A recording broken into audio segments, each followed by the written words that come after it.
Hello students, welcome back with my new video. My name is Abid from A1 coaching. तो कैसे चल रही है आप सबकी प्रिपरेशन बच्चों? उम्मीद करता हूँ बहुत अच्छे से कर रहे होगे।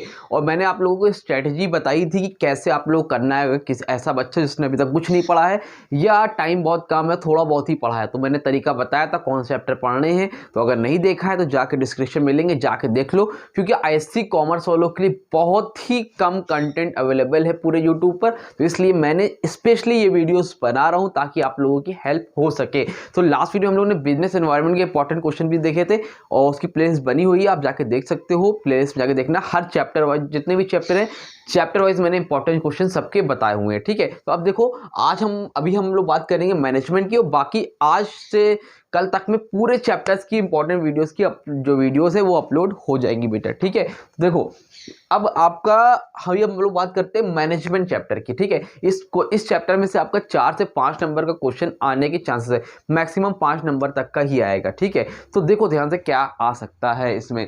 तो कुछ क्वेश्चंस हैं जो आपके लिए बहुत इंपॉर्टेंट है। सबसे पहले क्या है, डिफाइन द टर्म मैनेजमेंट। बेटा देखो, जो भी चैप्टर आप पढ़ने जाओ, principle of management, sources of finance, business environment, कुछ भी पढ़ो, उस चैप्टर की सबसे पहले मीनिंग आपको पता होना चाहिए। जरूरी नहीं कि वो पेपर में आपके आ ही जाएगा, लेकिन अगर आपको ओवरऑल एक ओवरव्यू पता है कि वो चैप्टर किस बारे में बात कर रहा है, तो आप एटलीस्ट कुछ तो लिख पाओगे ना। तो जितने भी बच्चे कॉपी ब्लैंक नहीं छोड़ के आना है। अगर कोई ऐसा बच्चा है जिसका प्रिपेयर नहीं है, कॉपी ब्लैंक नहीं करके आना है। अगर मैनेजमेंट के बारे में पूछा है, फ्यूचर्स पूछा है, अगर आपने मीनिंग पढ़ी तो कुछ ना कुछ उससे आप रिलेट करके लिख सकते हो। कॉपी छोड़ना नहीं, पहली चीज। ठीक है, तो डिफाइन द टर्म मैनेजमेंट, जो चैप्टर पढ़ लो उसके बारे में पता होना चाहिए। ओवरव्यू चाहिए, ओवरव्यू दे देता हूं। देखो बेटा, मैनेजमेंट क्या होती है? मैनेजमेंट आप एक तरह से कह सकते हो ऑल ओवर एक परवेसिव फंक्शन।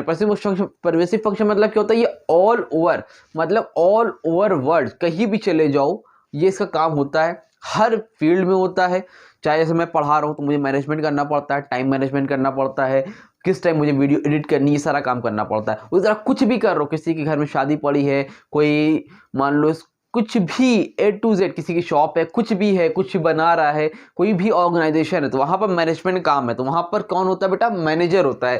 जहां पर आप लोग 5 फंक्शन अभी आने वाले चैप्टर्स में आपके आगे हैं, उसको आप पढ़ोगे। प्लानिंग, ऑर्गेनाइजिंग, स्टाफिंग, डायरेक्टिंग और कंट्रोलिंग, ये 5 चैप्टर्स हैं जो कि इसके पिलर्स हैं। तो ये मैनेजमेंट का ही फंक्शन होता है। तो ये पांचों फंक्शन काम करने पड़ते हैं किसको? मैनेजर को। समझ में आ रही है? तो मैनेजमेंट क्या है? एक ऐसा फंक्शन है जो कि हर जगह एक्टिव होता है, कंटिन्यूअस फंक्शन होता है जो हमेशा चलता रहता है। ये नहीं कि एक टाइम के बाद खत्म हो जाएगा। आपको हमेशा मैनेज करना है, कुछ भी कर रहे हो आपको मैनेजमेंट की जरूरत पड़ेगी ही पड़ेगी। ठीक है, तो एक बार बुक से रीड करना, बहुत इजी है, आराम से समझ में आ जाएगा। आप लोग मैनेजमेंट जरूर से पढ़ के जाओगे, डिफाइन द टर्म मैनेजमेंट। उसके नंबर 2 पर है बेटा, management is an art as well as science. ये क्वेश्चन तो पढ़ के ही जाना, आपके सैंपल पेपर में दे रखा है। मोस्ट इंपॉर्टेंट क्वेश्चन है, 3 नंबर के पेपर सैंपल पेपर में आपको ये क्वेश्चन दे रखा है, तो 3 मार्क्स में है। और हाँ, उसमें दे रखा why is management considered an art. Management को हम लोग आर्ट क्यों कंसीडर करते हैं, उसमें ये दे रखा है। तो आप दोनों देख के जाओ, मैनेजमेंट को हम लोग आर्ट क्यों कंसीडर करते हैं और साइंस क्यों कंसीडर करते हैं। अगर खाली आर्ट पूछेगा तो आर्ट लिख देना, अगर साइंस पूछेगा तो साइंस लिख देना, और अगर दोनों पूछेगा इस तरह से जैसे मैंने लिखा है तो ये लिख देना। तो तीनों तरीके से जो क्वेश्चन बन सकता है इसमें मैंने बता दिया है। ये टॉपिक इंपॉर्टेंट है, जरूर से देख के जाना। ठीक है, चलो अगला देखो, right 3 importance of management. Management की इंपॉर्टेंस देख लेना। देखो आपके क्वेश्चन में जो पेपर आएगा, एक तो MCQ आएगा 1 नंबर वाले, फिर 3 मार्क्स के आएंगे, 4 मार्क्स के आएंगे और 5 मार्क्स के आएंगे। तो आपको करना क्या है, मैक्सिमम 5 से ऊपर आएगा ही नहीं। 6 मार्क्स वाले क्वेश्चन आपके सैंपल पेपर में नहीं है, तो आपको करना क्या है, एटलीस्ट 4 इंपॉर्टेंस तो देख ही लेना। अगर टाइम हो तो 5 देख लेना। मैंने 3 लिखा है, 3 में आने 3 के ज्यादा चांसेस है, बट हो सकता है 4 में आ जाए तो 4 लिखना पड़ेगा, 5 में आ जाए तो 5 लिखना पड़ेगा। तो इंपॉर्टेंस आपको देख लेना। अगर आपके पास टाइम है तो 5 देख लो, नहीं तो मैनेजमेंट की क्या इंपॉर्टेंस है भाई। मैनेजमेंट हमें चीज़ों को मैनेज करना सिखाता है, हम पहले से प्लान रहते हैं, हमें चीज़ों को ऑर्गेनाइज करने में ईजी होता है। मैनेजमेंट एक कंटिन्यूअस प्रोसेस होता है, हमेशा चलता रहता है ना, नई नई चीज़ें इनोवेट करता है ना, बहुत सी चीज़ों को मैनेज करना सिखाता है, लोगों को डिसिप्लिन में लाना सिखाता है। ये सब काम होता है मैनेजमेंट का, इंपॉर्टेंस होती है। ठीक है, तो आपके बुक में हेडिंग दे रखी है, हेडिंग पढ़ के चले जाना और आंसर लिख बना के अपने ओन वर्ड्स में लिख देना। तो इंपॉर्टेंस एटलीस्ट देख सको तो मैक्सिमम देख सकते हो तो 5 देख लेना, नहीं तो 3 तो देख के ही जाना। ठीक है, ये इस चैप्टर में। उसके ऑब्जेक्टिव्स ऑफ मैनेजमेंट है, वही हाल है।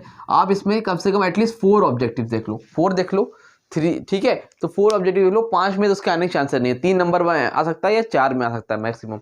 और लास्ट है कैरेक्टरिस्टिक्स ऑफ मैनेजमेंट या फिर फीचर्स ऑफ मैनेजमेंट, इसको भी देख लेना। ये 5 क्वेश्चन है जो इसमें से बन सकते हैं, इसको अच्छे से देख लेना। हो सकता है इसी क्वेश्चन को थोड़ा सा घुमा के पूछ ले, कमेंट वाले पूछ ले, तो चैप्टर की अंडरस्टैंडिंग रहेगी तो लिख क्या होगा। क्वेश्चन यही पूछेगा, कुछ अलग से नहीं पूछेगा, बस क्वेश्चन को थोड़ा सा होता नहीं घुमा के पूछ लेगा। कोई पर्सन ऐसा है तो ये काम करता है, उस चीज़ को कैसे मैनेज करेगा, तो बताओ मैनेजमेंट की क्या इंपॉर्टेंस है, तो वो पूरा आपको आगे पीछे करके दे देगा।